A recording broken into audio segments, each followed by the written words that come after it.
नमस्कार, बहुत स्वागत है आपका। मैं हूं आपके साथ सुमित शर्मा। ग्वालियर से बड़ी खबर है, जहां पर दीवारों पर सार्वजनिक प्रचार करना महंगा पड़ा है डॉक्टर को अपने प्रचार दीवारों पर लिखवाना भारी पड़ गया। डॉक्टर प्रभाकर जैन पर 2,36,000 रुपए का जुर्माना लगाया गया है। नगर निगम की राजस्व वसूली टीम ने जुर्माना लगाया है डॉक्टर पर।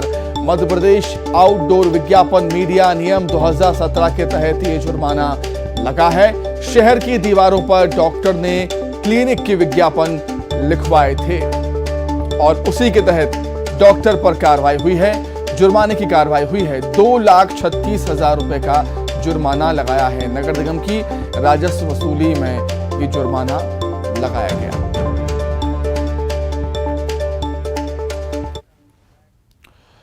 वहीं खरगोन में निजी अस्पताल के बगीचे से 1 साल के बच्चे के चोरी के मामले में पुलिस ने बड़ी सफलता हासिल की है। पुलिस ने महज 7 घंटे में सीसीटीवी फुटेज के आधार पर धार के पीतमपुर से बच्चे को सकुशल बरामद कर दिया। एसपी ने बच्चा चोरी के मामले में 1,000 रुपए का इनाम घोषित किया था।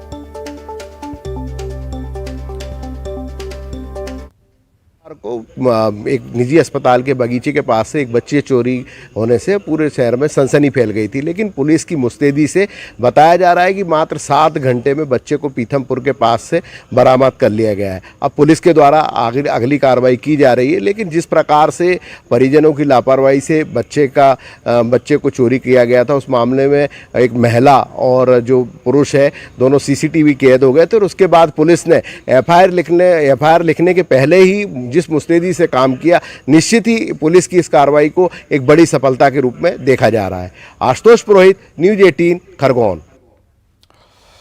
महाकाल के भक्तों को सौगात मिलने वाली है। जी हां, स्टेशन से मंदिर तक रोपवे बनने वाला है, जिससे उन्हें ट्रैफिक और भीड़ से राहत मिल जाएगी।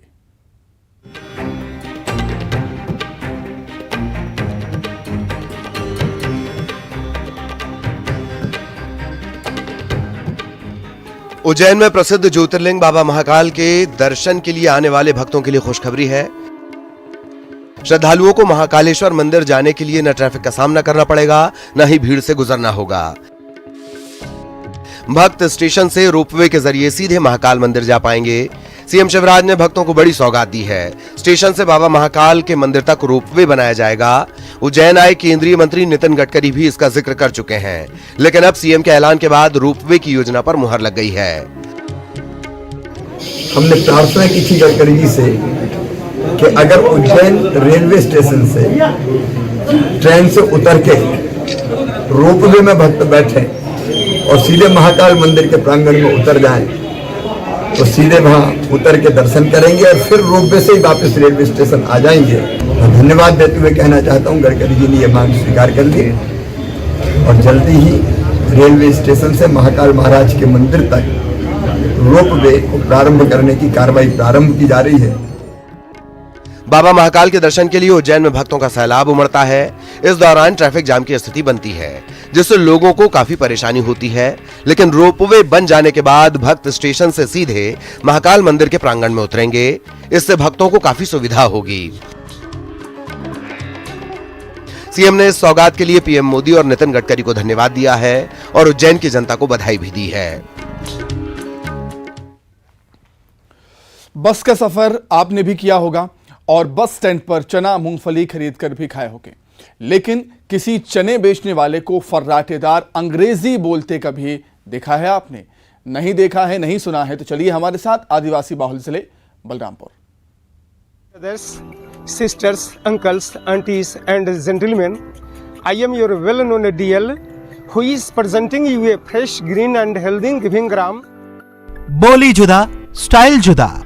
I am your friend Devlakhan Gupta who is welcoming you at this beautiful place with hot and tasty gram.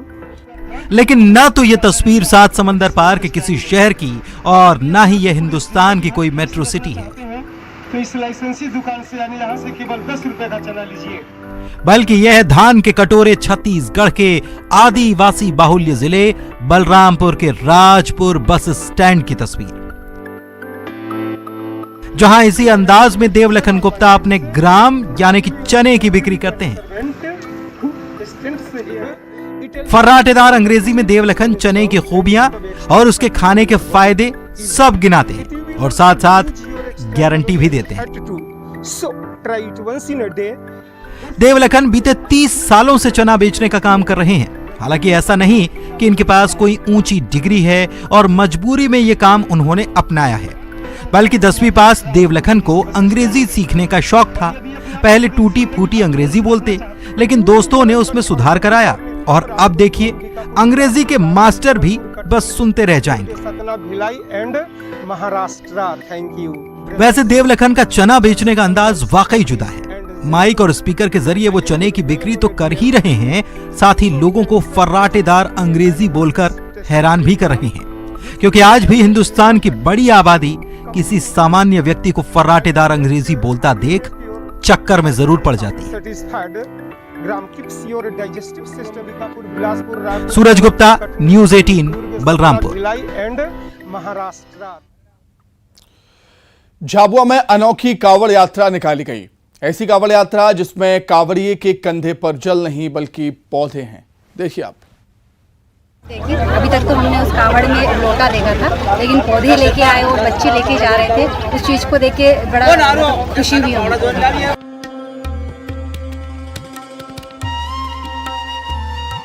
जी हां, सावन मास में बम बोले के जयकारों के साथ कावड़ यात्रा के नजारे आम होते हैं।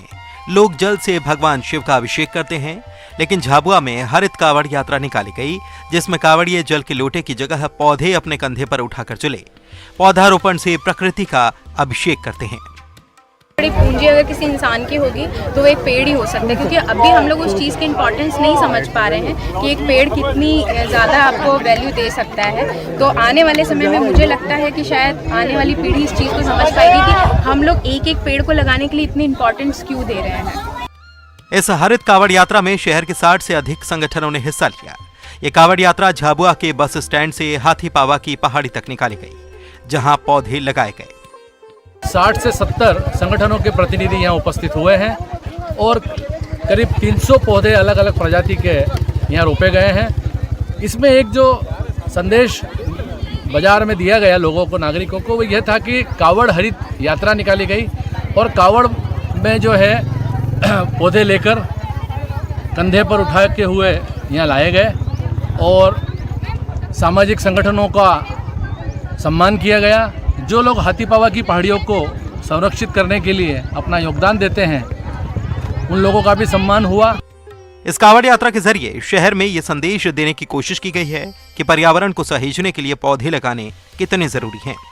इसी मकसद से ये यात्रा निकाली गई। हाथीपावा की बंजर पहाड़ियों पर काफी हरियाली दिखाई देती है। इस अभियान से जुड़े लोग इन पौधों का ध्यान रखते हैं। मौसम कोई भी हो, लेकिन ये लोग यहाँ आना नहीं भूलते। वीरेंद्र सिंह राठौर, न्यूज़ 18, झाबुआ, मध्य प्रदेश, छत्तीसगढ़। हमारे बीच कई लोग ऐसे हैं जो जिंदगी में छोटी छोटी मुसीबत आने पर भी टूट जाते हैं, लेकिन आज हम आपको एक ऐसे युवा की कहानी बताने जा रहे हैं जो ऐसी चुनौतियों से न सिर्फ टला बल्कि जीता भी। देखिए रिपोर्ट में।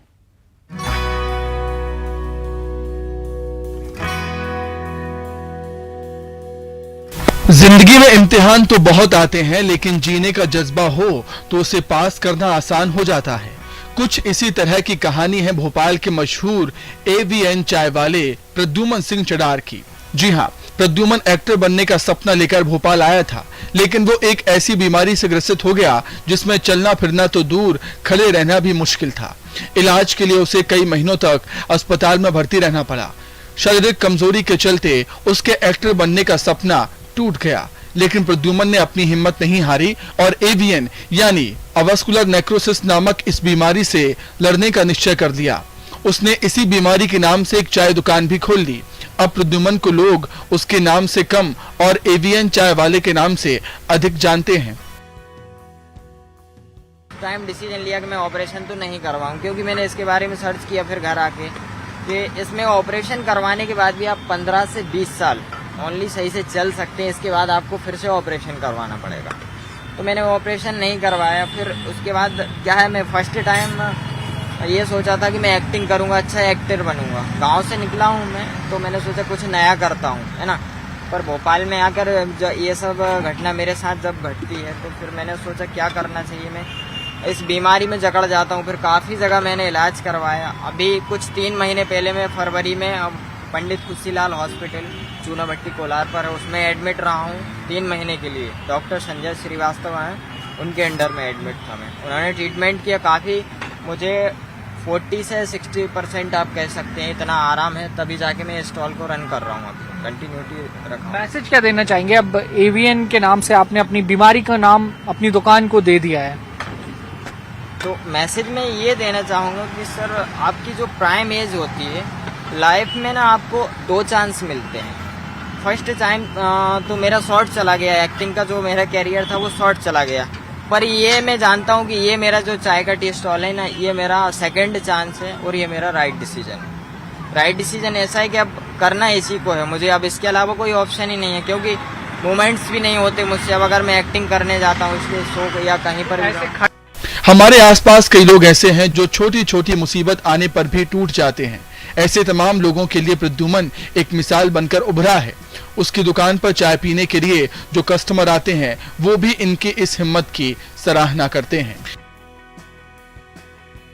बिल्कुल, मैं जब भी यहाँ से निकलता हूँ मैं हमेशा चाय पीने आता हूँ और ये बहुत बढ़िया बनाते हैं चाय, वो तो है ही। इसके अलावा बिल्कुल जिस तरह से ये मोटिवेट करते हैं हमको, इतनी बीमारी होने के बाद भी अपना बिजनेस चला रहे हैं, काबिल तारीफ है। बीमारी से लड़ते हुए कोरोना काल में भी प्रद्युमन को कई मुसीबतों का सामना करना पड़ा, लेकिन वो कहता है कि सम्मान से जीना है तो मेहनत तो करनी ही होगी। अब अपनी रोजी रोटी कमाने के साथ साथ उसकी जिंदगी का बड़ा मकसद अलग अलग बीमारियों के चलते अवसाद से ग्रसित युवाओं की मदद करना है, उनमें शान से जीने का जज्बा पैदा करना है। भोपाल से वासु चौरे, न्यूज़ 18, मध्य प्रदेश, छत्तीसगढ़। हम जब म्यूजियम की बात करते हैं तो दिमाग में सिर्फ बर्छे, भाले और इतिहास से जुड़ी पुरानी चीजों का ख्याल आता है, लेकिन हम आपको जिस म्यूजियम से रूबरू कराने जा रहे हैं वो इन सब से बिल्कुल अलग है। देखिए,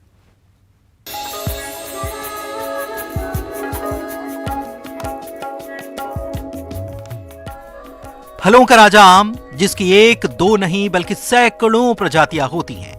आपने इनमें से कई किस्म के आमों का स्वाद चखा होगा, लेकिन क्या आपको पता है कि ये आम हमारे देश में ही नहीं बल्कि दुनिया के अलग अलग कई देशों में बड़े ही चाव से खाए जाते हैं। अगर आप अलग अलग देशों के आम की विभिन्न प्रजातियों को देखना या जानना चाहते हैं तो एक बार जबलपुर जरूर आइए, क्योंकि यहाँ मैंगो म्यूजियम खोला गया है। जी हाँ, मैंगो म्यूजियम। इस म्यूजियम में Bangladesh, Thailand, America, Africa, China, Japan और फिलीपींस जैसे कई अन्य देशों के अलग अलग प्रकार के आम की प्रजातियों के पौधे एकत्रित किए गए हैं। देखिए, ये मैंगो म्यूजियम है और ये जबलपुर में जमतरा एक हमारी जगह है जिसमें ये लगाया गया है। मैंगो म्यूजियम लाने का उद्देश्य हमारा ये था कि हमारे जो छोटे छोटे बच्चे होते हैं, जो हमारे परिवार के लोग होते हैं, जो प्रकृति से दूर हो रहे हैं, उनको इस म्यूज़ियम को दिखाया जाए और बच्चों को बताया जाए कि देखो, भारत में 5000 साल से हज़ारों वैरायटी के मैंगो की नए नए तरीके के मैंगो लोगों ने किए हैं। बहुत सारे मैंगो हमारे मुग़ल काल से डेवलप किए गए। आज भी बहुत सारे ऐसे कृषि वैज्ञानिक हैं जो नए नए तरह का आविष्कार कर रहे हैं। इस मैंगो म्यूजियम के मालिक प्रेम दुबे बताते हैं कि उन्हें प्रकृति से जुड़े रहने का शौक था और यही शौक आज उन्हें यहाँ तक ले आया। कोरोना काल में जब 2 साल कोई काम नहीं था, तब उन्होंने देश विदेश की नर्सरियों से आम की विभिन्न प्रजातियां मंगवाई और फिर उनका एक म्यूजियम तैयार किया। तो मैंगो म्यूजियम एक तरह का प्रकृति और हमारी आने वाली जनरेशन के लिए एक तरह का ये उनको गिफ्ट है हमारी तरफ से, कि मतलब वो इसको देखें, सीखें और इस तरह के शौक को पालें। आज आप सिगरेट का आप कलेक्शन करते हो, आप शराब की बोतलों का कलेक्शन करते हो, आप घड़ियों का कलेक्शन करते हो, आप कारों का कलेक्शन करते हो, मगर ये प्रकृति को कलेक्शन करने वाले एक हमारे अंदर एक गुण आए। तो ये एक छोटा सा हमारे सोसाइटी के लिए भी मैसेज है कि आप इस तरह की प्रकृति के किसी एक को कलेक्ट करिए। इन पेड़ों की अभी देखभाल की जा रही है और जल्द ही इनमें फल आने भी शुरू हो जाएंगे। प्रेम दुबे का कहना है कि ये मैंगो म्यूजियम उन्होंने मानवता को समर्पित किया है। इस मैंगो म्यूजियम के जरिए हमारी आने वाली पीढ़ी न केवल आम की विभिन्न प्रजातियों को जान पाएगी, बल्कि उन्हें प्रकृति से जुड़ने में भी मददगार साबित होगी। प्रतीक मोहन अवस्थी, न्यूज़ 18, जबलपुर। बड़ी खबर इंदौर से है, जहां पर महिला में मिले हैं मंकी पॉक्स के लक्षण। जी हां, निजी क्लिनिक पर इलाज कराने आई थी महिला। जिंसी इलाके में 54 वर्षीय महिला में मंकी पॉक्स के लक्षण मिले हैं। महिला को आइसोलेट कर दिया गया है।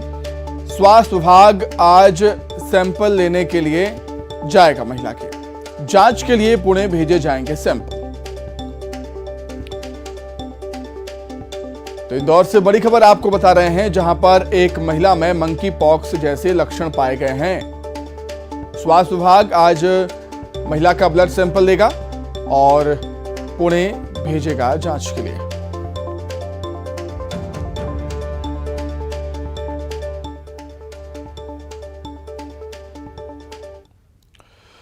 तो चलिए, अधिक जानकारी के लिए सीधे इंदौर का रुख कर लेते हैं। अरुण तिवारी जुड़े हैं लाइव हमारे साथ। अरुण, महिला में मंकी पॉक्स के लक्षण मिलना चिंताजनक है, लेकिन अभी रिपोर्ट का इंतजार करना होगा।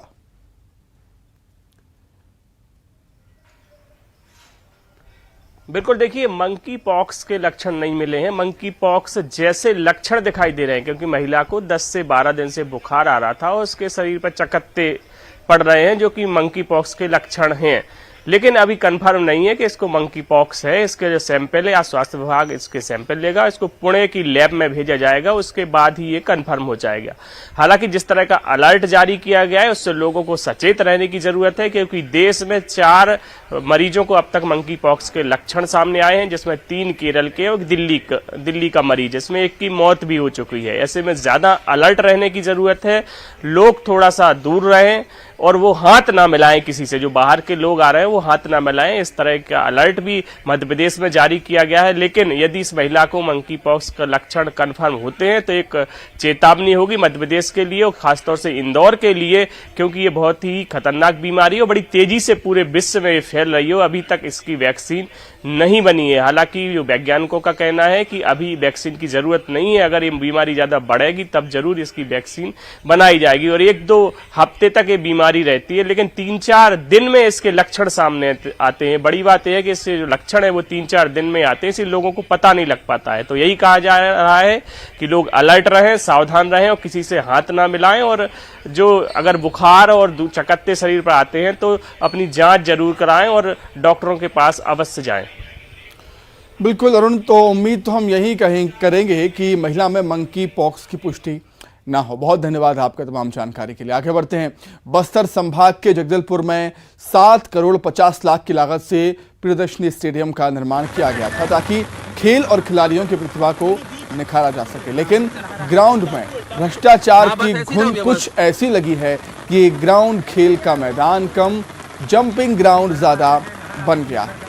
दरअसल ग्राउंड के ऊपरी हिस्से में ग्रीन ग्रास मैट बिछा हुआ है, जो हार्ड प्लास्टिक से बना हुआ है और लगातार बारिश हुई यहाँ पर। बारिश के बाद ग्राउंड पर जमा पानी इस ग्रीन ग्रास मैट के नीचे पहुँच गया और अब ये ग्राउंड जंपिंग ग्राउंड की तरह काम करने लगा है। आपको बता दें, कुछ दिनों पहले ही सीएम भूपेश बघेल ने भेंट मुलाकात कार्यक्रम के तहत इस ग्राउंड का लोकार्पण किया था। आज सुबह जब खिलाड़ी यहां प्रैक्टिस के लिए पहुंचे तो देखा कि ग्राउंड का मैट ऐसे हिचकोले खा रहा है जैसे समंदर में कोई नाव लहरों के बीच फंस जाती। देखिए आप।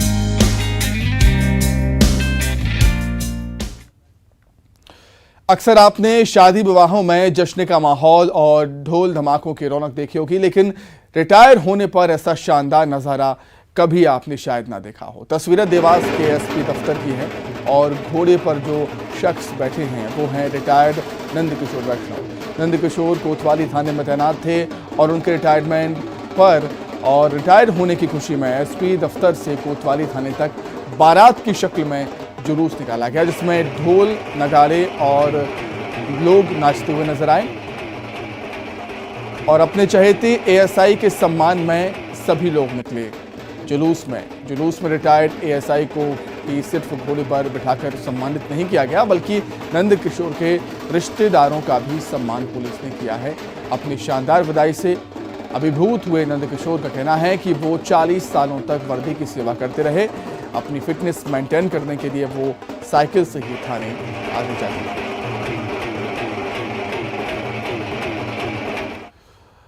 तो इसी के साथ ही फिलहाल इस बुलेटिन में इतना ही। खबरें लगातार जारी हैं। नमस्कार।